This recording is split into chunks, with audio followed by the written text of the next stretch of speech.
You know that incredible rush of being deeply driven to accomplish something? And on the flip side, that agonizing friction when you just can't seem to get yourself off the couch? Well, today, we are looking under the hood at the ultimate engine of human behavior: motivation. We're going to find out exactly how to build it, how to sustain it, and how to ignite it, both in ourselves and in the people we lead. Welcome to The Explainer. Okay, so here is our roadmap. We'll kick things off with the engine of action, break down the core components, pit intrinsic against extrinsic motivation, explore the drive for excellence, and then wrap the whole thing up with practical techniques to actually motivate learners. Section 1. The engine of action. Defining motivation. Let's start right at the foundation. So the word motivation actually originates from the Latin word modum, which literally translates to motion. I think that's super important to remember because motivation isn't just a static feeling or some fleeting thought. It's a dynamic energy change. It is an active physical force that arouses, directs, and maintains your behavior toward a highly specific goal. It's literally the mechanism that puts your intentions into motion. I absolutely love how scholar Lindsay frames this as a combination of forces. It's a great reminder that we aren't just talking about a single emotion bubbling up inside of us. It's way bigger than that. Physiological, behavioral, cognitive, and social gears are all turning together here to initiate and sustain our behavior. It's an entire system working behind the scenes to satisfy our deeper needs and wants. And this dynamic energy is exactly why the psychology of drive matters so much.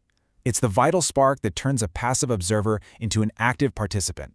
When properly fueled, motivation sharpens our perception, it builds deep social discipline, and it exponentially enhances our efficiency.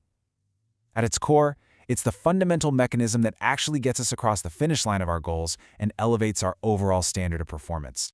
Section 2. Core components of motivation. Let's look at how this energy actually unfolds. You see, motivation doesn't just happen in a vacuum. It unfolds in distinct phases. Think about a major goal you've achieved in the past. First, you needed the activation, that initial decision to step up and just initiate the behavior. But, as we all know, starting isn't enough. You then needed persistence, which is the continued effort toward a goal even when those inevitable obstacles pop up.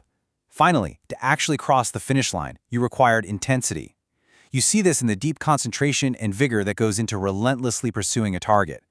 Basically, activation starts the engine, persistence keeps it running on a bumpy road, and intensity is slamming your foot on the gas. Section 3. Intrinsic versus extrinsic motivation. Now we arrive at a really fascinating tug-of-war within human psychology. This brings us to the stark contrast between natural and artificial drive. On one side, we have intrinsic motivation. This is natural drive, where the activity is its own reward. It wells up from within the individual, completely driven by genuine interest. On the flip side, we have extrinsic, or artificial motivation. Here, the task itself isn't the point at all. It's just a vehicle to get an external reward. The forces are tied entirely to your environment, and the actual source of pleasure has absolutely nothing to do with the work you're doing. Think about the last time you fell down a Wikipedia rabbit hole at 2 a.m. out of pure curiosity. You weren't getting paid for it, right? You were just genuinely interested. That is intrinsic motivation. Now, compare that to slogging through a mandatory corporate compliance training just to avoid getting an angry email from HR. That is extrinsic. You're doing it simply as a means of obtaining a desired goal, or, in that case, avoiding pain.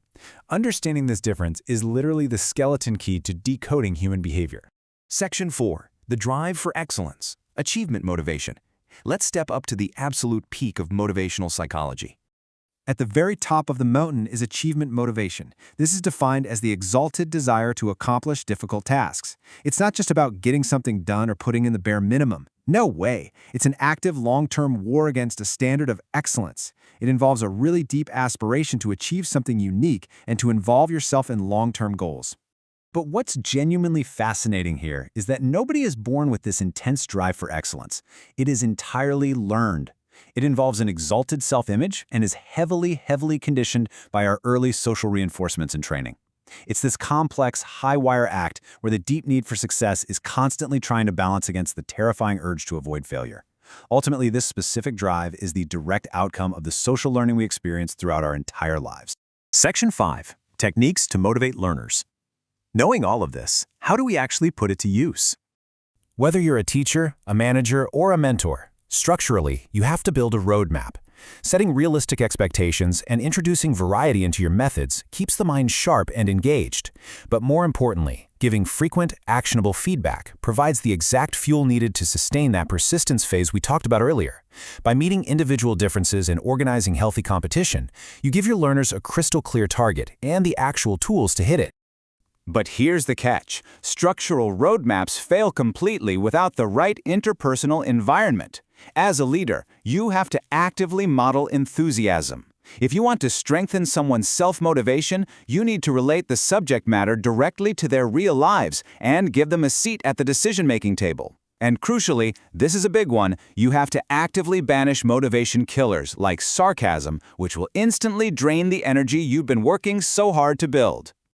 As we wrap up this explainer on the engine of human action, I want you to look at your biggest goal right now. Ask yourself honestly, are you driven by the task itself or are you driven by the external reward?